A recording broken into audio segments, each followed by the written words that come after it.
Evi Rizkan ini dengan nomor NIM 22314050711193 yang akan menjelaskan mengenai inovasi dari produk saya yaitu pizza Nusantara. Daging merupakan komoditas utama dengan meningkatkan kebutuhan masyarakat terhadap protein yang berasal dari hewani, yang dimana permintaan ayam pada Kota Malang ini cenderung meningkat. Menurut data dari Badan Pusat Statistika Kota Malang, konsumsi daging ayam di wilayah Kota Malang pada tahun 2020 masih terhitung 14.448.070. Mengutip dari Dr. Rahmat Nuryanto, untuk penduduk Kota Malang sendiri meningkatkan produksi daging ayam mencapai 30-40 kg per kapita, yang dimana dengan adanya hal ini terus ditingkatkan oleh pelaku industri kuliner dengan daging ayam. Sementara permintaan daging ayam sendiri cenderung meningkat dari waktu ke waktu sejalan dengan pertumbuhan penduduk yang ada di Kota Malang, karena Kota Malang ini merupakan kota yang mayoritasnya adalah mahasiswa. Nah, pizza Nusantara ini adalah sebuah inovasi yang dimana biasanya pizza adalah berasal dari roti, tetapi bedanya di sini adalah pizza berasal dari nasi dengan topping ayam suwir, yang dimana merupakan akulturasi antara Chinese atau Italia dengan menyesuaikan lidah orang Indonesia yang lebih menyukai nasi daripada roti untuk kebutuhan sehari-hari. Pizza Nusantara hadir dengan akulturasi makanan antara branding orang Indonesia dengan branding Italia, yang dimana produk dengan menyesuaikan lidah orang Indonesia yaitu nasi putih yang lebih mengutamakan makanan berat daripada makanan ringan untuk dikonsumsi sehari-hari. Untuk pizza Nusantara sendiri terdapat 3 varian. Yang pertama adalah ayam suwir, yang kedua adalah daging asap, dan yang terakhir adalah ayam sambal hijau, yang dimana merupakan perpaduan antara lidah orang Italia dengan menyesuaikan lidah orang Indonesia yang lebih mengutamakan makanan berat daripada makanan ringan. Terdapat 5 aspek manajerial. Yang pertama adalah manajemen stok bahan baku, yang dimana ketersediaan bahan baku pizza Nusantara akan menentukan banyaknya produksi yang akan diproduksi. Yang kedua adalah pemantauan biaya pada pizza Nusantara.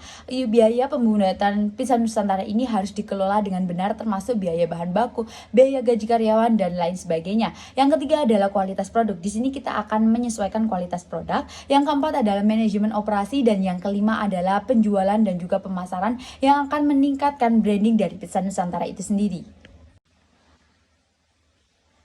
Untuk aspek pemasaran kita menggunakan 3. Yang pertama adalah toko offline. Untuk pertama kali pembuatan pizza Nusantara, kita akan membuka satu outlet yang berlokasikan di Kecamatan Lowoharu yang mayoritasnya adalah mahasiswa. Yang kedua adalah media sosial. Untuk promosi media sosial kita menggunakan 3 platform. Yang pertama adalah Facebook, Instagram, TikTok, yang dimana dengan adanya 3 platform tersebut dapat meningkatkan penjualan dan juga branding dari pizza Nusantara sendiri.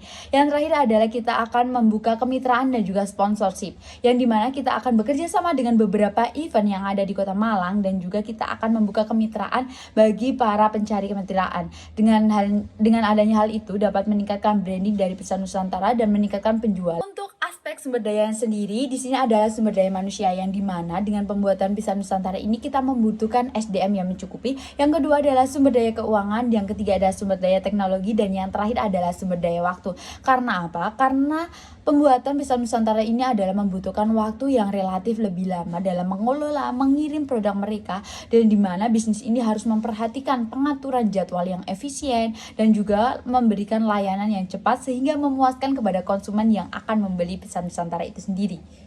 Inovasi produk dari pizza Nusantara ini adalah membawakan inovasi akulturasi makanan antara branding dari produk Italia dengan cita rasa lidah orang Indonesia, yang dimana pizza Nusantara ini adalah hadir dengan menggabungkan topping dan beraneka macam yang berasal dari Indonesia, yang dimana mayoritas di Kota Malang ini adalah daging ayam sebagai makanan pokok bagi para mahasiswa dengan harga yang tentunya terjangkau dan mudah didapatkan. Mungkin yang ditemukan dari pembuatan pizza Nusantara sendiri, yang pertama adalah kurangnya minat. Yang kedua adalah kurangnya minat yang bagus atau kurangnya minat dengan produk serupa. Karena apa? Karena pizza Nusantara ini adalah sebuah pizza yang sebelumnya belum ada di Kota Malang, dan juga sebuah pizza yang dimana belum terkenal di Kota Malang, belum memiliki branding yang baik. Konsumen yang membutuhkan makanan berat dengan harga terjangkau, dan juga yang terakhir konsumen tidak sabar menunggu. Karena apa? Pembuatan pizza Nusantara ini cenderung lebih lama dari pembuatan makanan yang lainnya. Untuk rencana pengembangan bisnis, yang pertama adalah kita akan melihat lokasi sewa, penggabungan brand logo, menyiapkan menu makanan, menyediakan peralatan dan perlengkapan dengan membuka satu outlet pertama kali di Kecamatan Lowowaru, dan juga kita akan melakukan kerjasama dengan para influencer yang ada di Kota Malang. Dengan adanya hal itu dapat memungkinkan kita untuk meningkatkan branding dari kita sendiri, dan juga dapat meningkatkan produktivitas dan juga efisiensi waktu yang akan diberikan kepada outlet Pizza Nusantara untuk pertama kali membuka cabang.